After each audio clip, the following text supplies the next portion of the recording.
Olá, eu vos cumprimento com a paz do Senhor, com muita alegria, com muita satisfação. Quero aqui poder me apresentar. Sou o pastor Marcelo Bernardo, que poder, através deste canal, através dessa ferramenta, transmitir algo muito importante que é o conhecimento. Conhecimento muda, conhecimento transforma. E durante esses anos, com a graça de Deus, eu tenho tido a oportunidade de adquirir um pouco de conhecimento. Para quem não me conhece, é, a minha formação é na área da licenciatura da filosofia, com especialização na área da filosofia, tenho a licenciatura na área da história, tenho bacharelado na área da teologia, com especialização no Novo Testamento, e também tenho a formação aí da psicanálise, que muito tem me ajudado, muito tem feito eu ser uma nova pessoa a cada dia. Bom, para quem me conhece sabe que durante aí esses anos, durante esse longo período na qual eu tenho adquirido esses conhecimentos, Deus assim tem me colocado contra a parede. Deus tem me cobrado muito para que eu venha usar aqui este canal, usar aqui esta ferramenta para poder trazer todo esse conhecimento, toda essa experiência que eu tenho adquirido ao longo dos anos. Deus tem sido bondoso, Deus tem sido misericordioso para com a minha vida. Eu só tenho que agradecer a Deus por tudo que Ele tem feito na minha vida. E durante esses anos, tenho adquirido, pela bondade de Deus, tudo isso. E eu quero aqui poder compartilhar com vocês essas experiências, um pouco desse conhecimento, algumas reflexões, tudo isso para que haja um desenvolvimento pessoal na vida daqueles que nos ouvem aí através desse canal. E peço, portanto, aí que você possa aí compartilhar, que você possa curtir o nosso canal. Estaremos aí durante toda semana compartilhando algumas reflexões, alguns ensinamentos, e com certeza vai ser uma benção. Bom, primeiramente, nós vamos aqui iniciar esse longo, tenho certeza que vai ser longo. Nós vamos utilizar aqui esse canal para poder transmitir tudo isso. E nós vamos começar, como eu acabei de dizer, fazendo aqui uma reflexão da nossa lição bíblica da Escola Bíblica Dominical. Para todos que são conhecedores, que sabem, nós utilizamos aí todo trimestre lições bíblicas. E no próximo domingo agora, nós vamos falar a respeito de uma temática extremamente importante, extremamente relevante para a nossa família. Haja vista, nós estamos trabalhando aí o relacionamento em família. Nós já estamos na 4ª lição. Eu pensei, não, vamos deixar para o próximo trimestre. Mas aí Deus falou, não, você já vai começar agora. Você já vai iniciar agora. Você não vai protelar mais aquilo que eu tenho na sua vida. E aqui nós estamos, com a bondade de Deus, com a graça de Deus, compartilhando um pouco desse conhecimento. Nós vamos falar aí já na 4ª lição, nós vamos falar a respeito dos ídolos na família. No dia 23 agora, de abril de 2023, nós vamos falar sobre essa temática. Quando nós entramos aí nessa temática, através aí quando nós comentamos, quando nós falamos a respeito dos ídolos, obviamente nós vamos entrar na questão da idolatria. E nós aqui, utilizando este canal, em hipótese alguma nós queremos ferir, nós queremos ser antiético, até porque nós vivemos hoje num contexto religioso, a abrangência, o conhecimento, as pessoas. Nós vivemos num país extremamente religioso, onde as pessoas têm essa liberdade de professar sua fé, sua crença. e aqui, hipótese alguma, nós queremos atacar ou ferir, seja lá quem for que nos estiver nos ouvindo. Entretanto, nós vamos falar aqui, quando nós entramos aqui na questão do ídolo, nós vamos falar dos malefícios que a idolatria traz para a pessoa, para a família, e nós vamos tomar como base aqui dois personagens bíblicos, Raquel, esposa de Jacó, e um outro personagem que, pouco falado, está lá em Juízes, capítulo 17, um levita por nome de Mica. Nós estaremos falando a respeito desses dois personagens, contextualizando aqui a questão da idolatria. Então, temos aqui como texto áureo a primeira carta, a primeira epístola, melhor dizendo, do apóstolo João, no capítulo 5, versículo 21. Nós temos aí: filhinhos, guardai-vos dos ídolos. Amém. É o texto áureo aqui desta lição. Aí nós temos aqui a verdade prática. A adoração a ídolos implica priorizar tudo aquilo que se coloca no lugar de Deus. Ou seja, tudo aquilo que rouba a presença de Deus, tudo aquilo que toma o lugar de Deus, pode ser considerado como a idolatria. Porque Deus, ele quer a primazia. Deus, ele quer exclusividade. Deus, ele não aceita que nós venhamos a dividi-lo com outros deuses, né? A palavra de Deus, ela é a nossa regra de fé e de conduta.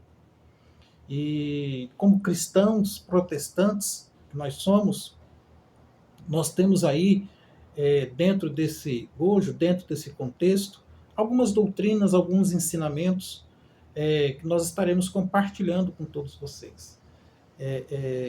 Obviamente, nós vamos falar aqui a respeito da idolatria, nós vamos conceituar aqui de uma forma bem rápida, bem sintetizada, até porque eu não quero dialogar muito aqui durante essas reflexões, mas como texto da leitura bíblica em classe, eu peço que você anote aí Gênesis capítulo 31, versículo 17 ao 19 e o versículo 33.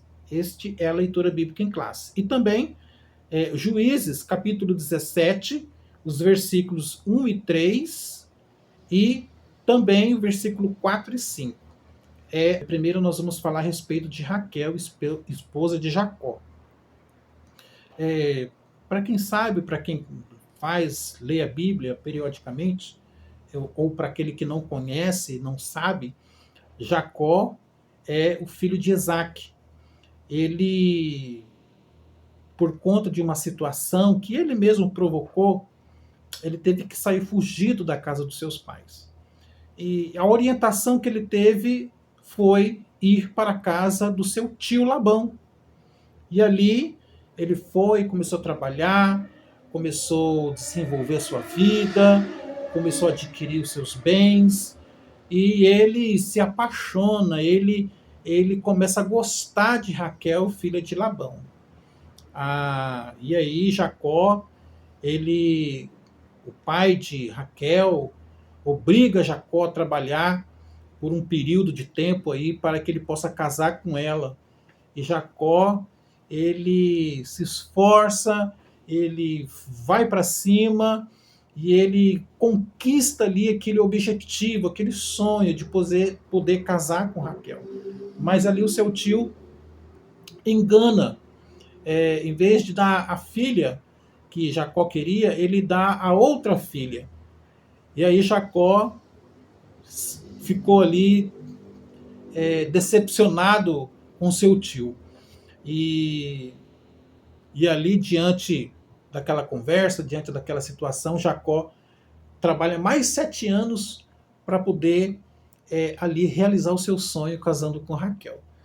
Então, veja bem, quando Jacó chega ali, ele chega na casa do seu tio, e ele se depara com uma situação totalmente diferente daquilo que ele vivia na casa dos seus pais. Uma outra cultura, uma outra religião, uma outra realidade.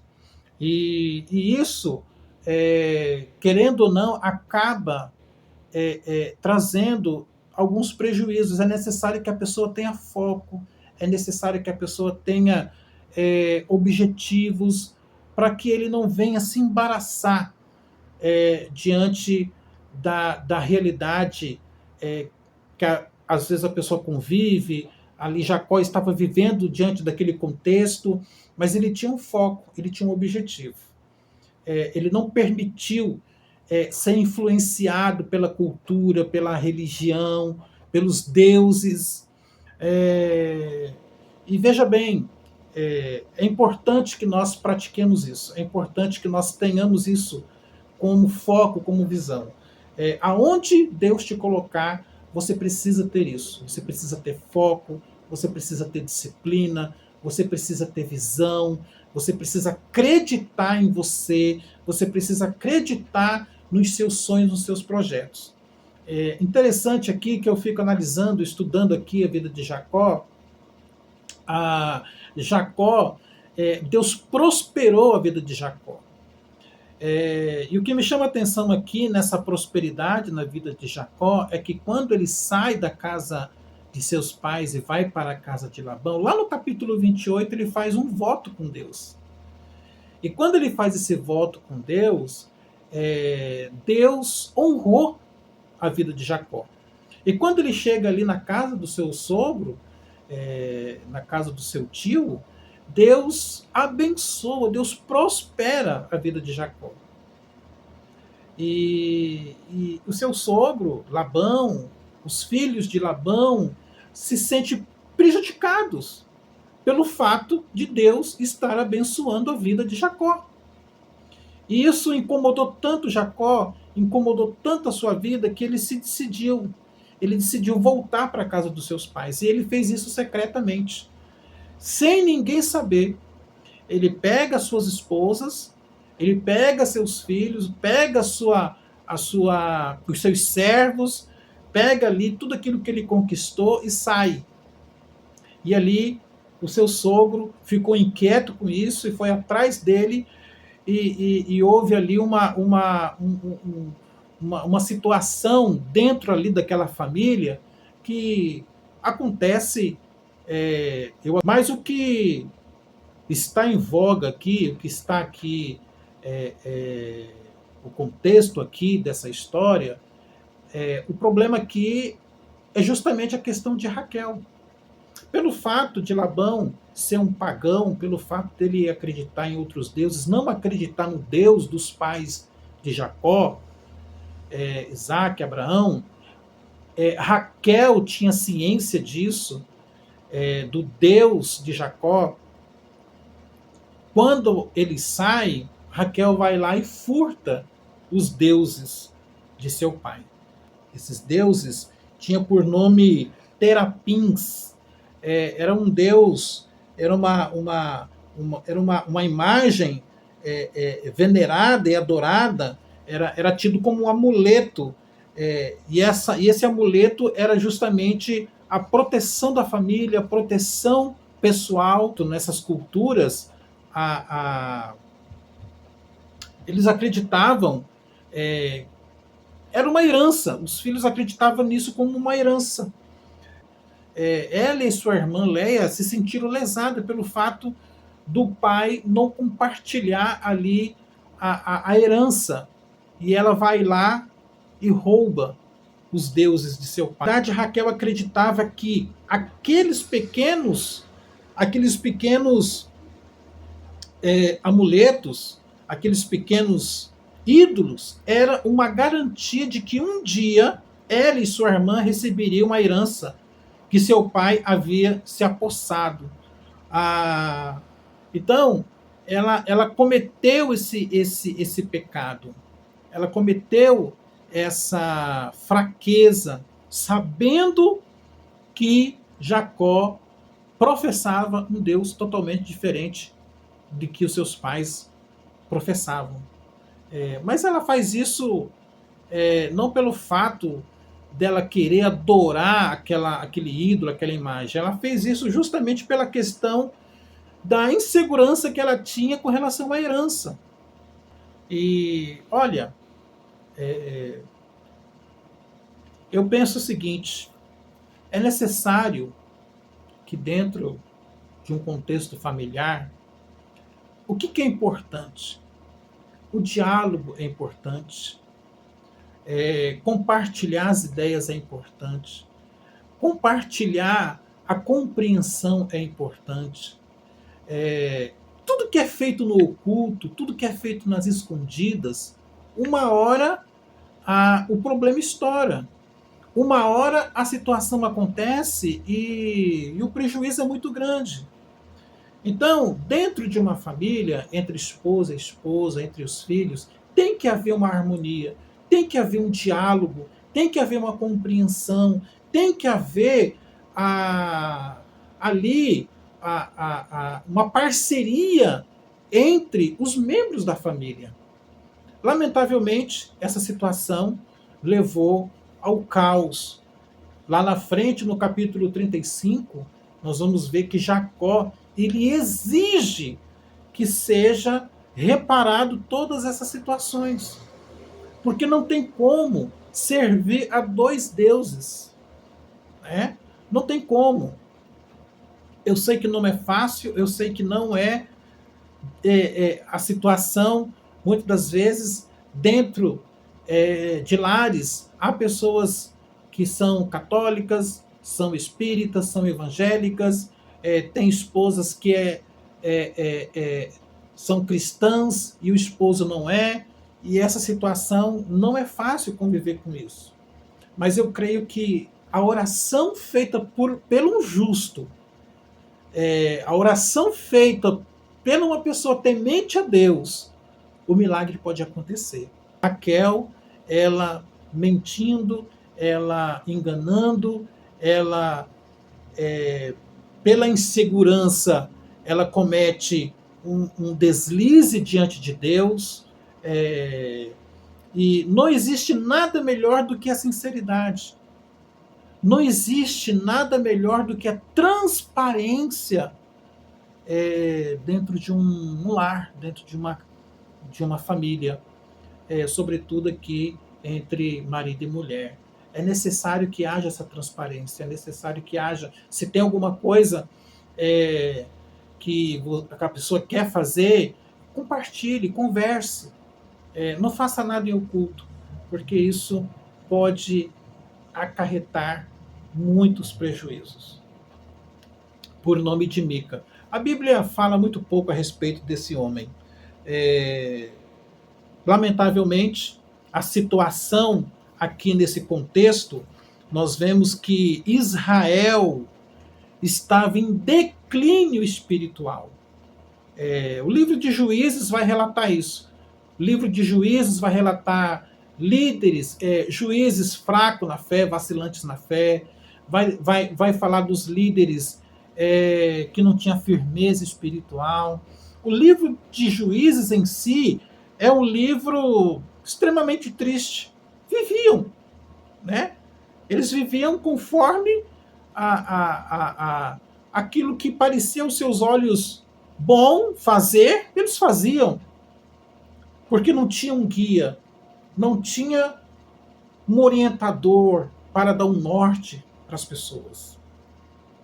Por isso que é importante você ter um líder espiritual, uma pessoa de confiança, uma pessoa que seja temente a Deus, uma pessoa que conheça a palavra de Deus, para trazer orientações, para te dar um norte. Porque a coisa mais horrível que tem é quando uma pessoa não tem direção espiritualmente. A pessoa fica cega espiritualmente falando. Então, o livro de Juízes traz esses registros, né? O fracasso espiritual, né? O fracasso espiritual. E dentro desse livro de Juízes, nós vamos ver duas situações. É que o povo fazia o que achava mais reto se fazer. As pessoas não tinham uma direção. A segunda situação, a segunda atitude errada era a fraqueza na fé. Como que você vai se tornar uma pessoa firme na fé? Como que você vai se tornar uma pessoa firme na presença de Deus? É você pegar a palavra de Deus e se debruçar em cima dela e acreditar nela. Você não duvidar do poder de Deus. A pessoa foi uma pessoa duvidosa porque ele roubou a própria mãe. E a gente vê na Bíblia que eles eram bem de situação. Nós vemos ali que principalmente a mãe, tinha condições financeiras. E ele foi lá e roubou o dinheiro da mãe. Né? Veja o que a idolatria causa na vida das pessoas. Isso é porque nós estamos aqui somente nesse contexto do capítulo 17. Se você for ler o capítulo 18 e o início do capítulo 19, nós vamos ver a situação que se encontrava esse povo. Então, ali, meus irmãos, ali, meus amigos, todos que estão me ouvindo aqui, nós vemos aqui a situação desse homem. Veja que ele estava tão cego espiritual que ele constrói dentro da casa dele lugares de deuses, constrói deuses, e ali a cegueira espiritual tão grande que ele mesmo consagra o seu filho a sacerdote. Ele constrói ali para o seu filho ele constrói ali uma estola sacerdotal para o seu filho, e ele mesmo consagra o seu filho a sacerdote. Veja a cegueira espiritual, a situação de uma pessoa que é levado pela idolatria, pelos ídolos. O fracasso espiritual, a decadência, a cegueira que a pessoa fica. Então, a história desse homem é uma história triste, é uma história lamentável, porque ele dedica toda a sua casa ao santuário dos deuses. Ali no contexto dessa história, um outro levita da tribo de Efraim, um outro personagem que surge ali, que não sabia para onde ia, não sabia o que queria da vida, e ali ele se encontra com esse jovem e convida esse jovem. Né? Ele faz um convite, promete salário, promete condições financeiras para aquele jovem ficasse ali junto com eles. Então, veja só, quantas pessoas hoje estão vivendo dessa forma?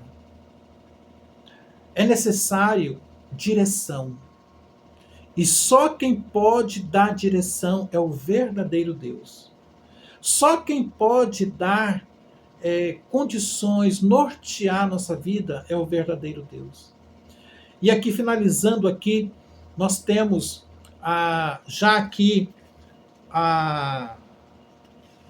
no nosso último ponto, os ídolos dentro da família contemporânea. Quais são os ídolos hoje da família contemporânea? O ídolo é aquele que tira o lugar de Deus. Coloca como um ídolo o esposo, coloca como ídolo a esposa, o filho, o automóvel, a casa, um pregador, um cantor, pessoas.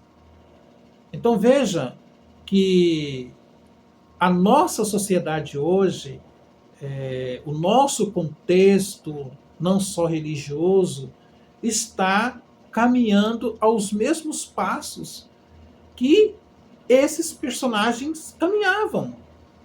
É lamentável dizer que as pessoas hoje elas estão nessas condições, sem direção, sem um norte, é necessário que as pessoas tenham um norte, é necessário que as pessoas tenham condições de ter Deus como não só Senhor da sua vida, mas como um orientador. Porque quando nós tiramos Deus de cena, o ser humano em si ele é um ser religioso. E já com algo religioso dentro dele. Se ele não adorar Deus, o verdadeiro Deus, com certeza ele vai adorar uma outra coisa. É nato, já está intrínseco no homem contemporânea. Os ídolos que estão na nossa cultura, que estão na mídia, não podemos permitir que isso venha roubar o lugar de Deus na nossa vida. É necessário combatermos, reagir contra esses inimigos que vêm roubar Deus da nossa vida, nossa fé. Nós precisamos firmar nossa fé, colocar a estaca da nossa fé na palavra de Deus, para que nós possamos ter uma vida abençoada, uma vida próspera, uma vida de paz, uma vida onde nós tenhamos a bênção de Deus na nossa vida. O que é mais importante? A bênção do Senhor na nossa vida. Eu quero aqui agradecer essa oportunidade, que Deus abençoe sua vida, que Deus abençoe sua família, Deus abençoe os seus negócios e que você possa ter um desenvolvimento pessoal na sua vida, colocando o único Deus verdadeiro na sua vida, e assim o nome dele vai ser glorificado na sua vida. Deus abençoe você, Deus abençoe a sua vida, e com certeza nós estaremos aqui periodicamente trazendo algumas reflexões, alguns ensinamentos, e eu peço que você curte a nossa página, compartilhe a nossa fala, e com certeza vai ser uma bênção para todos nós. Deus abençoe, fique com Deus e a paz do Senhor.